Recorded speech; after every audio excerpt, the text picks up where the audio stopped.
नमस्ते, मी वंदना. पुन्हा एकदा माझ्या चॅनलमध्ये तुमचं सगळ्यांचं स्वागत. बऱ्याच जणांना गोलगळा शिवायचा असतो, पण तो व्यवस्थित गोलगळा दिसत नाही. त्याचं कारण काय आपण बघूयात.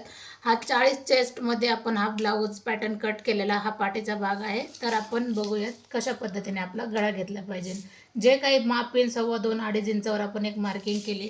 आता हा डीप नेकमध्ये मी तुम्हाला दाखवते. म्हणजे 8 9 10चा जो काही गळा असेल तो जरी तुमचा असेल तर काही हरकत नाही, पण पद्धत हेच वापरा.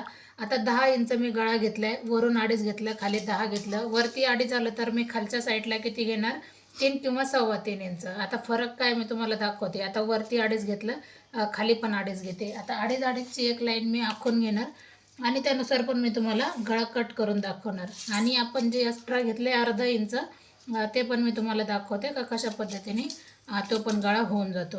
आता आपल्याला काय करायचं आहे, वरच्या लाईनलाच ही लाईन टच करायची, वेगळी घ्यायची नाही. आणि त्याच्यानंतर मी अगोदर तुम्हाला हा गोलगळा कट करून दाखवते कसा येतोय, आणि नंतर मग जो पाठीमागचा आहे तो पण कट करून दाखवते तो कसा येतोय.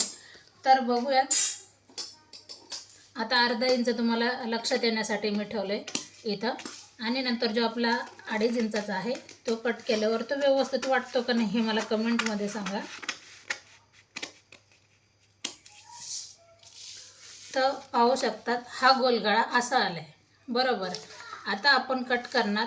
जो मी तुम्हाला माझी पद्धत सांगितली का आपल्याला पाठीमागून जर व्यवस्थित गोलगळा जर लागत असेल तर आपल्याला कोणती गोष्ट लक्षात घ्यायची. ही पद्धत जर वापरली तर हर एक गळा आपला एकदम व्यवस्थित दिसणार पाठीमागचा, आणि डीप पण दिसणार. आता मी खोलल्याच्या नंतर दाखवते. तर तुम्हाला कोणत्या याच्यातला गळा आवडला नक्कीच कमेंट करून सांगा. आणि हा शिवल्याच्या नंतर खूप छान येतो, कारण हा पेपर कटिंग असल्यामुळं थोडासा गोल वाटत नाही, पण एकदम छान हा ब्लाऊज येऊन जातो. व्हिडिओ आवडला तर नक्कीच लाईक करा, शेअर करा आणि सबस्क्राईब करायला अजिबात विसरू नका. तर पुन्हा भेटू आपण नवीन आणि चांगल्या व्हिडिओमध्ये. तोपर्यंत नमस्ते.